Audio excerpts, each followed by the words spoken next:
Good afternoon. I'm Mandy Cohen. I'm Secretary of the Department of Health and Human Services, and today I'm joined by Director of Emergency Management, Mike Sprayberry. Monica McGee is our American Sign Language interpreter, and Jackie and Jasmine Matevier are our Spanish interpreters. As far as today's numbers, as of this morning, there were 9,853 new cases reported today.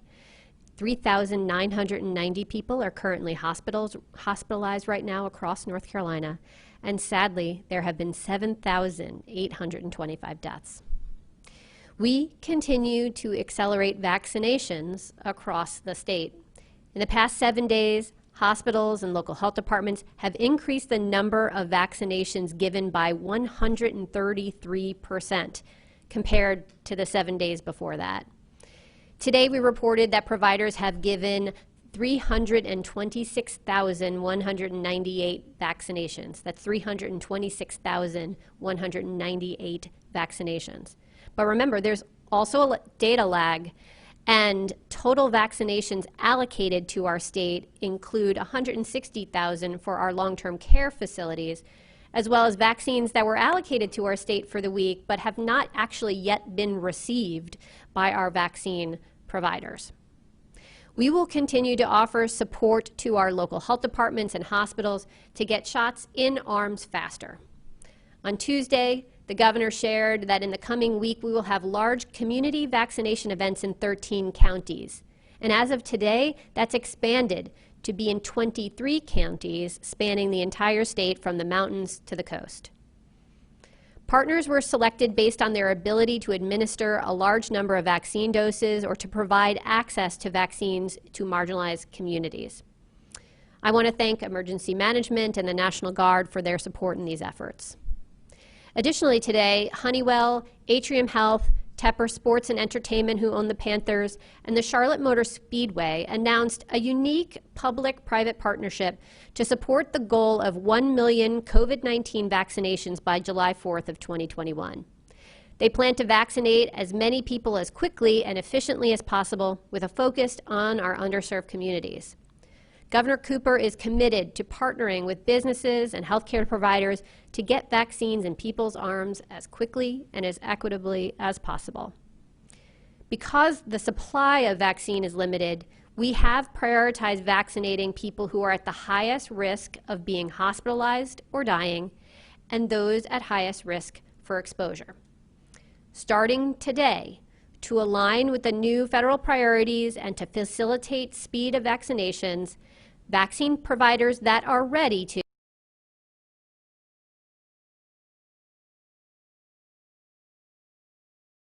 years and older. We continue to move through our vaccination groups, giving local providers the flexibility to move to the next priority group as they complete the previous ones and have vaccine available. So to reiterate, providers can now vaccinate all healthcare workers and those ages 65. Next will be our frontline essential workers, followed by adults with high risk of exposure and increased risk of serious illness, and then any North Carolinians. We know that counties are in various stages as they deal with new cases and vaccinations. These factors, along with limited supply, means that many folks will have to wait before vaccine is available for them. We're working hard to ensure that North Carolinians are informed about the importance of getting vaccinated. Understandably, many people still have concerns. It can be hard to know what is true and what can be trusted. We are here to provide you with the honest, factual information about vaccines. First, there are currently only 2 COVID-19 vaccines. Everyone who gets the Pfizer vaccine, no matter race, ethnicity, and age, gender, they all get the same vaccine. This is the same thing that's true for the Moderna vaccine. Scientists had a head start in developing the vaccines. The vaccines use a method that researchers have been studying and working with for decades.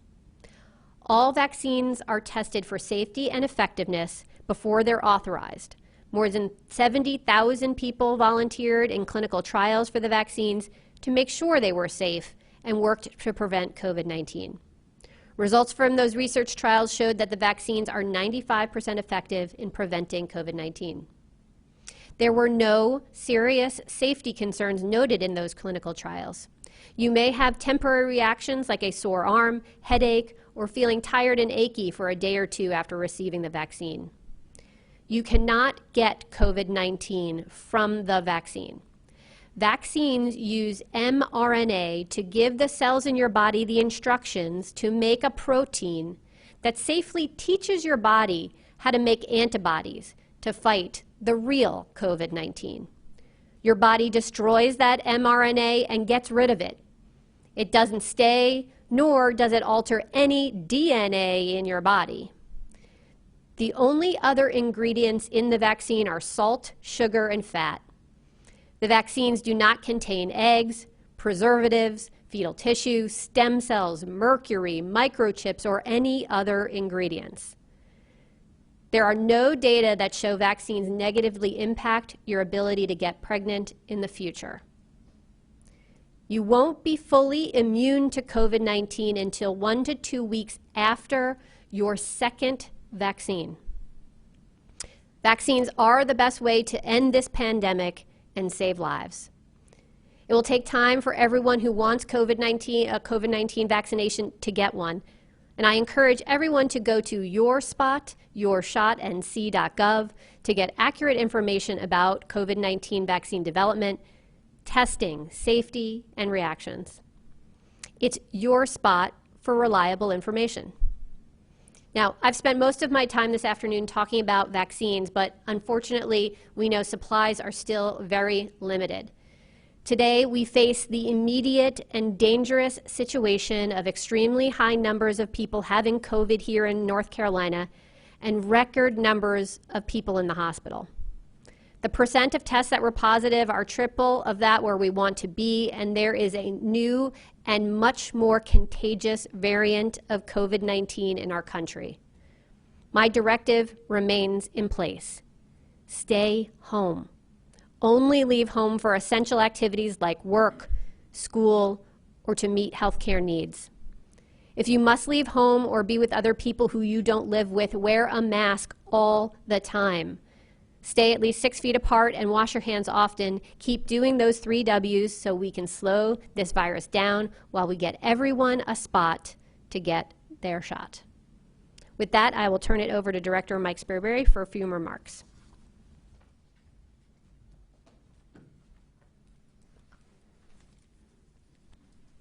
Thank you, Madam Secretary, and thank you for your continued outstanding leadership. Good afternoon, everybody. Today is day 311 of the State Emergency Response Team activation for the COVID-19 response. Before I begin my update, the State Emergency Response Team gives a hearty and heartfelt thank you to our local partners who are making it happen with their grit, expertise, and strong partnership.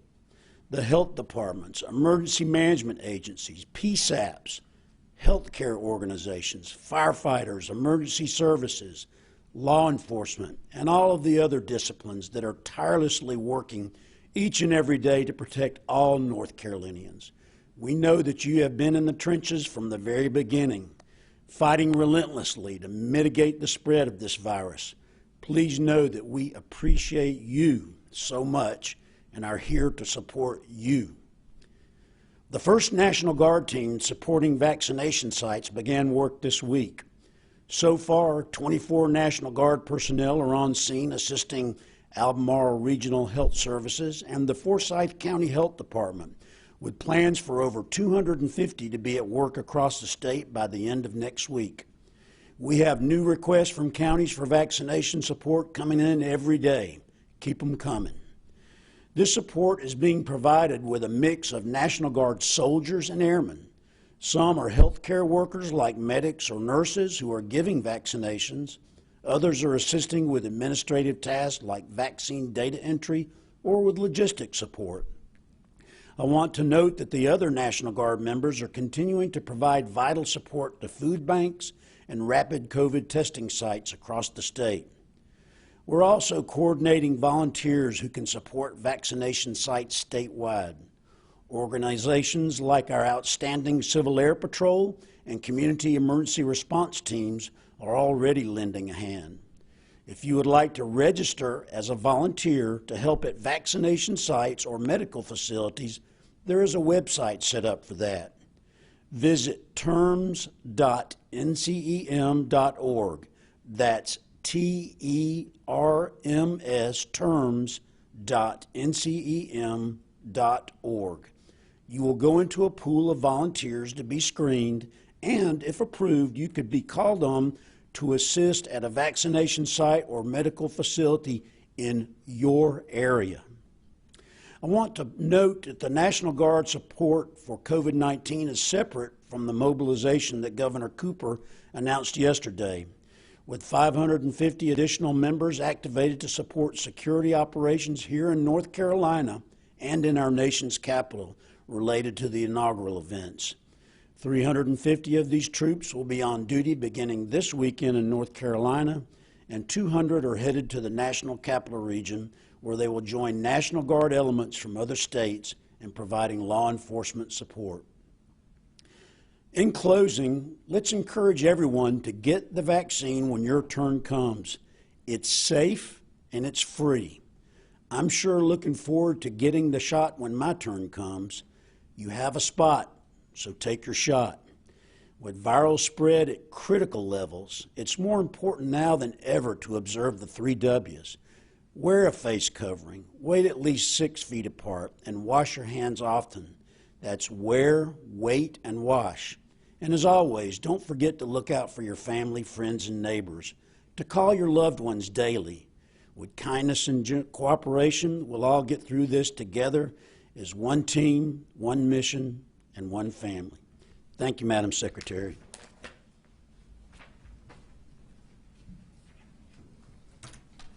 Thank you, Director. And with that, we will take your questions.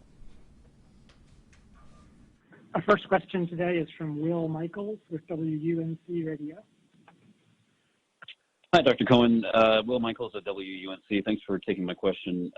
Does the state intend to follow the recent guidance from the Trump administration not to hold back second doses of the vaccine?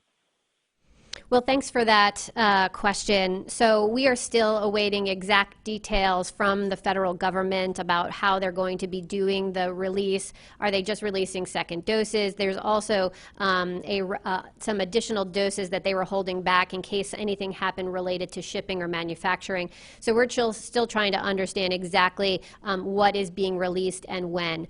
What I want to make sure for our vaccinating providers is that they know that that second dose is going to be there so that they don't hold back on given first doses. What we've heard from a number of providers as we've done our work to understand what might be holding them back from getting all the vaccine out the door. Some were reporting back to us to say, you know, I'm holding this for a second dose. And we had to sort of clarify, hey, here's how second doses are going to come to you. So we want to make sure we're understanding that process from the federal government to the state and then to our vaccine providers, because we don't want anything that will hold up having our vaccine providers feel like they can get out as many of those first doses as they can so that they have that second dose guaranteed to be there when they need it. So we're working through those details and still need to understand some of that from the federal government. Thanks. We have a follow-up from Will Michaels, WUNC. Thank you for that, Dr. Cohen. The other question I had was about direct caregivers of older adults. Do they fall into this category of healthcare workers, and if not, which phase of the vaccination do they fall into? Well, I'll have to follow up with you to see whether or not they fall into the category of direct healthcare workers. So let us follow up with you on that. Our next question is from Tina Terry with WSOC-TV, Charlotte. Good afternoon, Dr. Cohen. Thank you so much for doing this. Can you please share more information about the new high-throughput vaccination sites, particularly the one operated by Atrium Health in the Charlotte area? Will it operate as a drive-through vaccination clinic? And how will you provide medical staff at these sites? I know that's been a problem just in general, finding medical staff to deal with vaccinations as well as hospitalizations. Also, is this new public-private partnership involving Atrium Health part of that high-throughput vaccination plan, or is it something different? Why don't I work backwards from your question? So I'll start with the announcement made that was a partnership between Honeywell, Atrium Health, Tepper Entertainment, and the Charlotte Motor Speedway is a new and separate addition to what we were already working through, which is some of these community-based high-throughput sites. So we're excited to have new private-public partnership coming together in the Charlotte area. I know there's others that are in discussion for other parts of the state. So that is a new partnership. I know they are still working through the details and the logistics. Is it going to be drive-through? How is that staffing going to work? But I think that's why that partnership is fantastic. I know Honeywell, they work on logistics. Atrium has the clinical support. So I think that, and then our folks in the Panthers organization and Charlotte Motor Speedway have space. Right? So I think that's the kinds of partnerships that we love to see coming together. For those high throughput sites that I mentioned that are now going to be in 23 counties across the state, those are being handled in a number of different ways. Some of them are being supported directly by some of our healthcare providers or our hospitals directly. And you heard Director Sprayberry talk about some of them are getting supported by the National Guard. So it's a mix of ways in which staffing is going to be supported. Sometimes it's from the health system or the local health department. Sometimes it's volunteers. Sometimes it's our National Guard. And it's going to take that whole approach, and we're going to need to use different approaches in different places in the state to make sure that we can have vaccine access points across our state that allow us to also get to that level of speed that we want. That is certainly top of mind, that sense of urgency of wanting to get shots into arms quickly. So we're grateful to all the many partners who are working in those 23 counties to get those high throughput sites. That's in addition to our hospitals and health departments that continue to do the work that they've been doing over the last number of weeks. Some of them have what I would also consider high throughput sites. They're doing drive-through vaccination sites or larger events. So I think each community is tailoring to the needs of what they see there on the ground, as well as what they have available in terms of space and staff and other.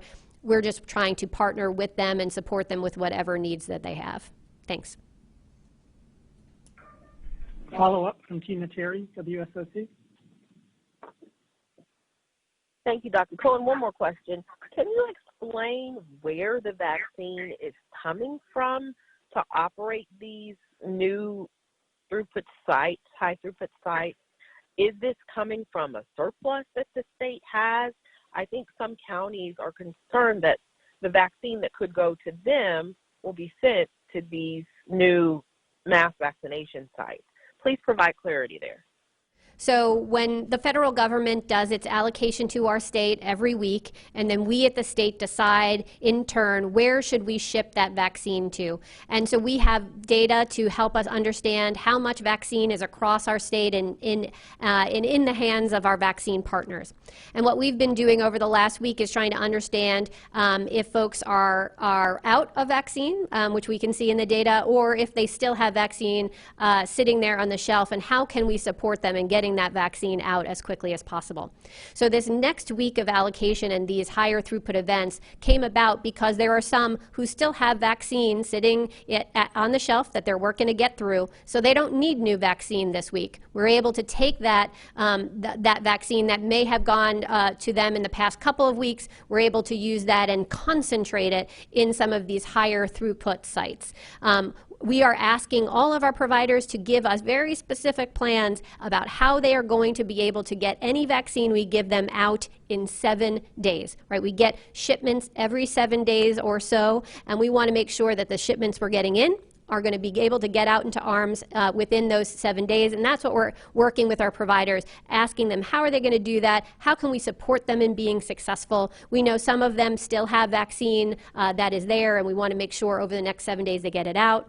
For that additional vaccine that we have, we're putting it in those high throughput sites. Again, those who are able to articulate to us that they can scale up activities to get that vaccine out in the next 7 days. Next question is from Jonah Kaplan with ABC 11. Good afternoon, Dr. Cohen and Director Sprayberry. I'll concede that this is kind of a simple question. If I'm over 65 and I'm watching this, and now I've learned I can go get the vaccine, what do I do next? What do I do now? Who do I call? Where do I go? Thanks very much. Thanks, Jonah. Well, the first thing I would say is you can look on our website, yourspotyourshot.nc.gov. On that website, you'll see a list of vaccine providers by county. It'll list either local health departments or hospital systems, and it will also indicate these high throughput community-based vaccination sites. Then we'd encourage you to either call or get in touch with those vaccine providers in your area. You don't need to feel limited to those that are in your county, but it may be something that is close to your home that you're able to drive to and access. So I would go to yourspotyourshot.nc.gov. That'll give you the list of those vaccine providers as well as phone calls. Sometimes they have online systems that they are using for vaccine. Again, that would be indicated there, or you can call their main number and find out what their process is as well. Thanks. Follow-up from Jonah Kaplan, ABC 11. I appreciate that, Dr. Cohen. My next question is, what would it take for a vaccine clinic to happen at a place like Dorton Arena or at PNC Arena or some of these other large-scale places like the Raleigh Convention Center? We're seeing these happen in other states across the country. You just talked briefly about public-private partnership with the Charlotte Motor Speedway. So what needs to happen before we get into some of these bigger venues instead of just a hospital or health clinic? Thanks.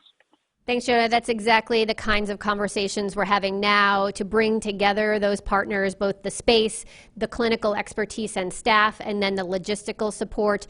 So I think we're working through that. I was so appreciative of the partnership that came together in the Charlotte area. I think we'll see that in other places around the state. I know that folks are in conversations in a number of ways. I do want to remind folks, though, that vaccine supply is limited. So when you think about high throughput events, remember, we're getting only about 120,000 new doses every week. Our goal is to get all of those doses out every week, and we certainly have a bit of ground to make up here.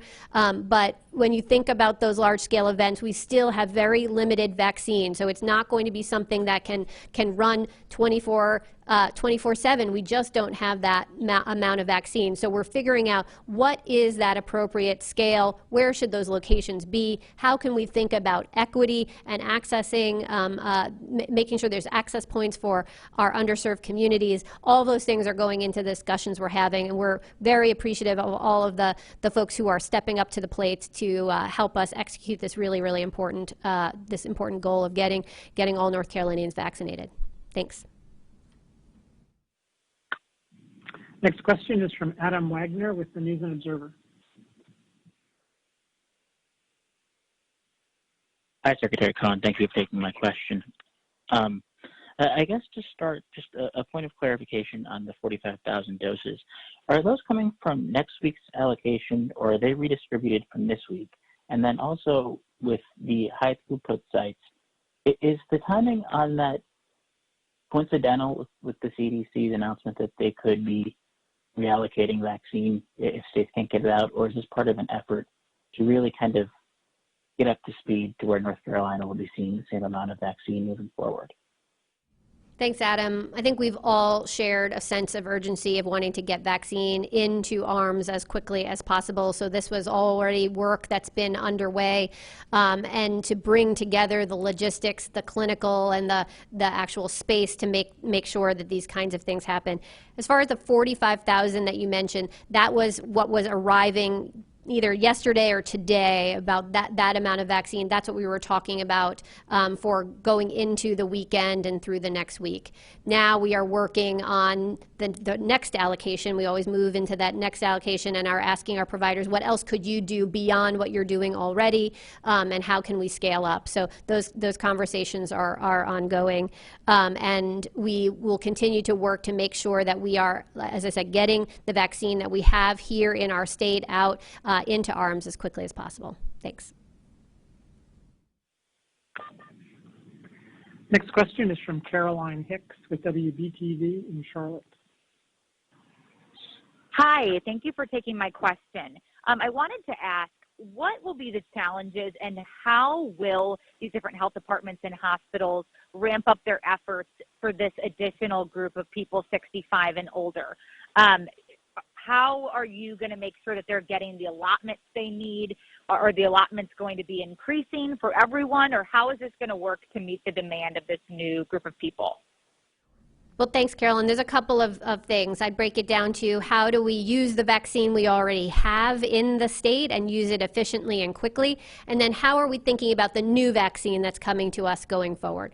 So in terms of helping folks get the vaccine that they have now out and quickly as possible, there's a number of ways. Your director, Sprayberry, talked about the myriad ways in which we're helping with staffing support to either hospitals or our local health departments to really help, whether it's back office help and data entry, answering phones, setting up vaccine events, doing crowd control, or doing the vaccinations themselves. So we're trying to offer whatever help they may need, and we're talking to every single site, because every single site has slightly different needs and that we could help with, and so we're trying to do that individually. Some sites aren't able to get the vaccine out, and what we're doing is trying to partner them with other places that are able to get it out quickly. So if they report back to us, you'd just say, look, we know we have vaccine here, we're not going to be able to get it out in the next 7 days, let's partner, right? So that's all the work we're trying to do to make sure that vaccine that is already here in the state gets out really quickly.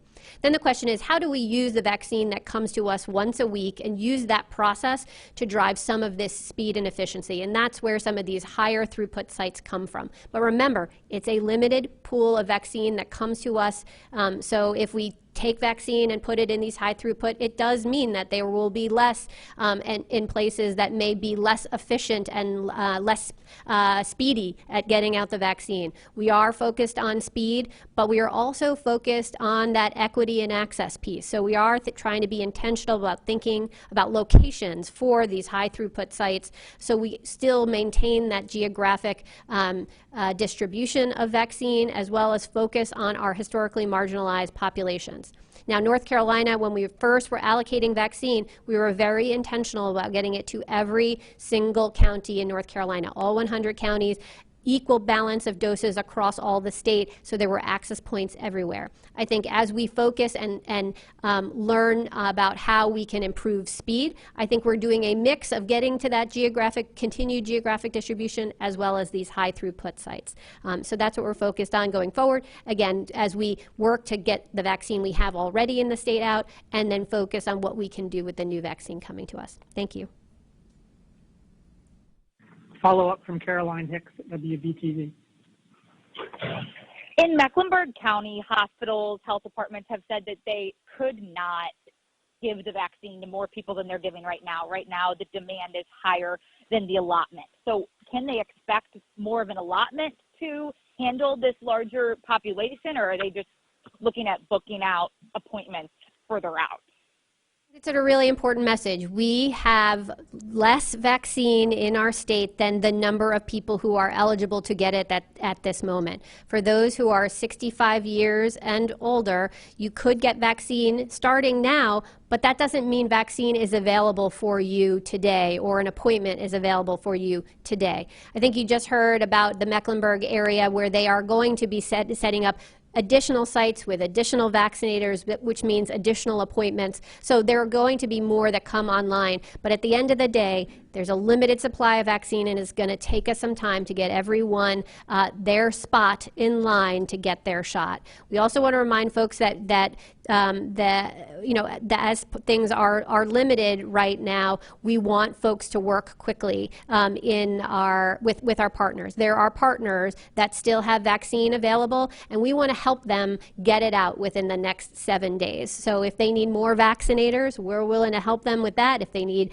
data entry, whatever they need to get the vaccine that they do have out. Certain places have gotten all their vaccine out and are working incredibly quickly and efficiently. Other places need our support, and that's what we're hoping to provide. Next question is from Brian Anderson with Associated Press. Hi, Dr. Cohen. Brian Anderson here with the AP. I noticed in the website there's no mention of college students in the new guidance today, and they appear to be delisted. Are college students no longer prioritized for vaccination over the general public in the new plan? And how many, if any, COVID vaccine doses have been thrown away in the garbage can here in North Carolina due to spoilage? So on our prioritization, Brian, we know we incorporated the feedback we got just 2 days ago from the federal government, but it was still focused on those key priorities that we've had all along, which is to vaccinate those who are at highest risk for severe outcomes from COVID. So certainly that is our older population and those with, as well as those at higher risk of exposure. And that's still what you see in our prioritization. But we also wanted to focus on simplicity and speed. We know that there's been more confusion that there needs to be, and so we are definitely hearing the message about simplicity and speed, and so that's why we're trying to really be clear. What we're vaccinating right now are folks who are all healthcare workers and those above the age 65 and older. So those are the folks who are getting vaccinated now. Next, we'll move on to our frontline essential workers. Then, as I said, we'll move on to adults with other adults with more more risk of severe illness, as well as those other workers with more exposure, and then everyone else in the population.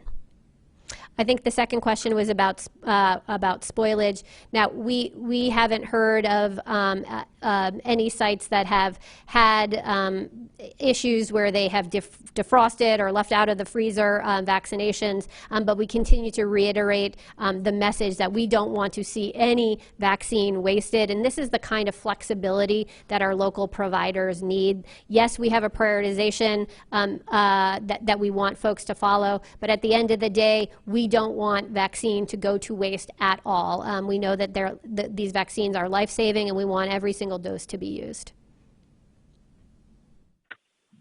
Follow-up from Brian Anderson with AP. Just to make sure I'm understanding correctly, are college students no longer prioritized over the general public? I know the previous plan had them in phase 3 and then the general public in phase 4, but now it looks like there's no mention of college students. So I just wanted to get put a pin on that and make sure I'm clear on what the plan is for them. Brian, in this updated prioritization, we are trying for simplicity and to really focus on the additional guidance we got from the federal government just a couple of days ago. So we are prioritizing those who are at highest risk of severe illness, those who are at highest risk from an exposure perspective, and really try to get to some simplicity there. So yes, that's right. We've simplified. Next question is from Colleen Quigley with WNCN-TV. Hey, good afternoon, Dr. Cohen. Thank you for taking my question. We're hearing from multiple counties that they're having issues with that CVMS system, logging onto it, and then also entering the numbers. They're afraid that's affecting their future allocations, and then also showing they've administered less vaccine than they actually have. Are you aware of this issue, and is anything being done to address it? Thanks for that. We are hearing that folks are having some data entry issues, obviously by the fact that we've logged more than 300,000 doses. So the underlying system works, but we recognize that it takes effort to put the data into the system, and that means people and time, and that's what we want to be here to help with. So we have offered to folks who are doing these vaccination efforts, if we can help with data entry, we want to do that, because we don't want folks to have their allocation suffer because they can't get the data into our system. But the data in our system is how we need to make decisions about things going forward. We have heard about a couple of folks who are a bit behind on data, and we are making sure not to have that impact their future allocations, because again, we're focused on just getting vaccines into arms, but that capturing of the data is really important, because it's really our tool to have visibility to know what's happening on the ground, and we want to assist them. So if folks need help with data entry, we have an ability to support them, either to get folks to a location to help with data entry, or even to centralize that data entry here at the state level. So we want to support them.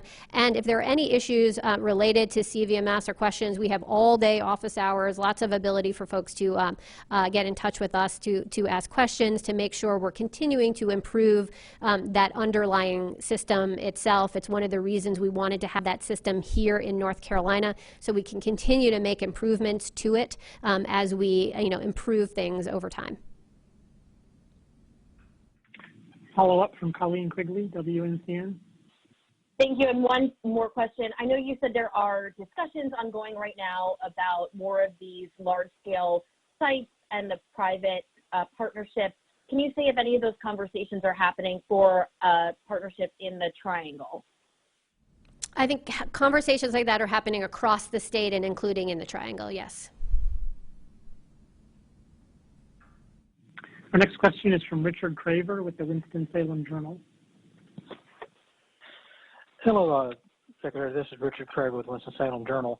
I just wanted to clarify, I'm sure you've already answered the question, but just wanted to clarify, first of all, that there's not going to be a phase 2, 3, and 4 anymore when you mentioned that everyone will be available after what seems to be the final group of 1B. And then I've been asked specifically to ask about where do teachers fit in terms of the priority list now that if everyone's going to be getting it, I guess what would now be phase 2. Richard, thanks for that. So as you know, we did get additional guidance just 2 days ago from the federal government. We incorporated that guidance, and I think that, you know, their continued advice to us was simplicity and speed, and we agree with that. So we are making sure that our prioritization is very clear right now. Right now, anyone, our vaccine providers can move forward to vaccinate anyone who is 65 and older, or all of our healthcare workers. So that's the group that's going right now, just to be clear. If you are 65 and older, or you are a healthcare worker, it is your time. However, remember that not every place has additional appointments right now. They're still working through their folks who are above the age of 75. So it doesn't mean that today you can go and get your shot. It does mean that providers can move on to that if they are ready. We know that providers are in different stages. We didn't want to hold anyone back at the state level, and again, that's why we're trying to give this guidance today to say if you can and want to run forward with the group that is 65 years and older and all healthcare workers, that's terrific. You can do that. Next would be our frontline essential workers, and that's what, Richard, where teachers would fit into that group. Those are folks who can't stay home in order to conduct their job. They're with our kids in the classrooms, so they'd be considered frontline essential workers, as would our police, child care workers, and others. Thank you. Follow-up from Richard Craver, Winston-Salem Journal. Secretary, along that same line, when you're talking about extending what is a limited supply of vaccine, how does that going to affect your long-term care facilities? Because I know a considerable amount of effort is going through Walgreens and CVS, but it sounds like a pretty decent amount of the long-term care facilities are still being helped by county health departments. So is this have the situation of setting some kind of different priorities or increasing the bottleneck with such a limited supply of vaccine? So the long-term care vaccination effort, as you know, Richard, is being handled by our federal government through a partnership with CVS and Walgreens. In order for the state to activate that program, we were required to allocate a certain number of vaccines to that program. To date, we have allocated 160,000 doses of vaccine to that program, and CVS and Walgreens are using that allocation to work through and vaccinate all of the folks in our nursing homes, the residents and the staff, as well as other long-term care settings. We know, however, that not every single long-term care setting signed up for that program. Nearly all did, which is great, and they're going to be working through that program, but not all, which is where our local health departments come through. Additionally, we know there's also turnover at those places. Some folks are entering nursing homes and leaving at different points, and so we know that we're going to have to go back and make sure that we're using other resources that are here at the state level to help folks make sure that they are getting vaccinated. They'll continue to get prioritized as they are some of our most vulnerable, as well as a setting where there is a high risk of exposure. So we'll continue with those efforts. We'll take our final question today from Laura Lee with Carolina Public Press. Thank you. Good afternoon, Dr. Cohen. I just want to clarify the decision-making process moving from group to group. So do individual health departments have discretion, both in terms of moving from what was 1A, the healthcare worker group to the 75 and older group. But now it sounds like potentially they could say, we're sticking with 75 and older, and we're holding off on 65 and older, even though that is under the state new guidance, the next group. So I guess the question is just, you know, do these health directors have the discretion, and how will they know when they have completed, you know, they've hit enough people in that group to move to the next stage? Thanks, Laura. We are giving flexibility to our vaccine providers. We want to make sure that they aren't held back by the state and that they can run forward in terms of speed, right? So we know that we all share that sense of urgency to get folks vaccinated. So there are some providers we were already hearing from that said we want to move on to the next group. We incorporated that federal guidance. That next group includes those that are age 65 and above. So those that are ready can do that. But there is discretion at the local level to say, look, we have booked out appointments for a number of weeks for those that are over 75, and they may be able to start taking appointments for 65 and up, you know, a few weeks down the road. That may be where they are. So we're trying to give them the flexibility to do that. We know that providers are at different points, so I think that flexibility is important so that they can have the speed that they need if they want it at the local level. Follow up, Lee? It's along the same lines about moving to next phases of distribution. So what I'm hearing is that healthcare or providers will be able to determine when it's time to move to frontline essential workers, and then when it's time to move to the next group, which has subgroups. Will the providers be encouraged or required in those subgroups? I'm talking about people with medical conditions, incarcerated individuals, and those essential workers not yet vaccinated, to go in that order, or has this new plan now sort of made all of that one large group that health providers can determine we're moving into that phase with all three of these groups? Thanks for that, Laura. We are trying to simplify how we're both talking about it and for operations on the ground. We got feedback from our providers to say, help us with simplicity and how we communicate this. And so we definitely took that feedback into the simplified way in which we're moving forward. That's why we're focused on all healthcare workers and those 65 and up, trying to be very, very simple about it, and so folks know exactly where we are.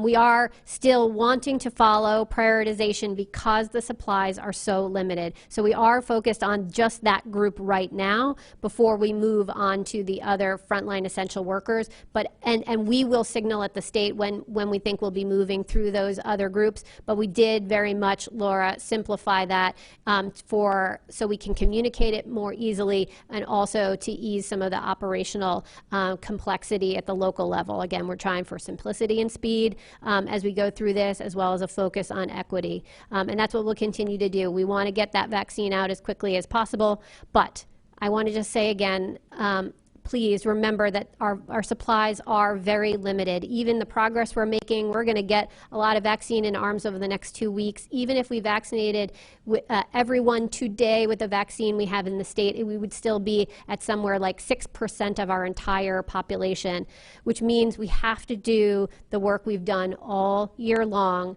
which is wear a mask, stay socially distant, and wash your hands often. That secretarial directive is still in place. Please do stay home and only go out for essential business. Remember, there is a lot of virus here in North Carolina. Please, please protect yourselves, your family, and your communities. Stay well, everyone. Thank you.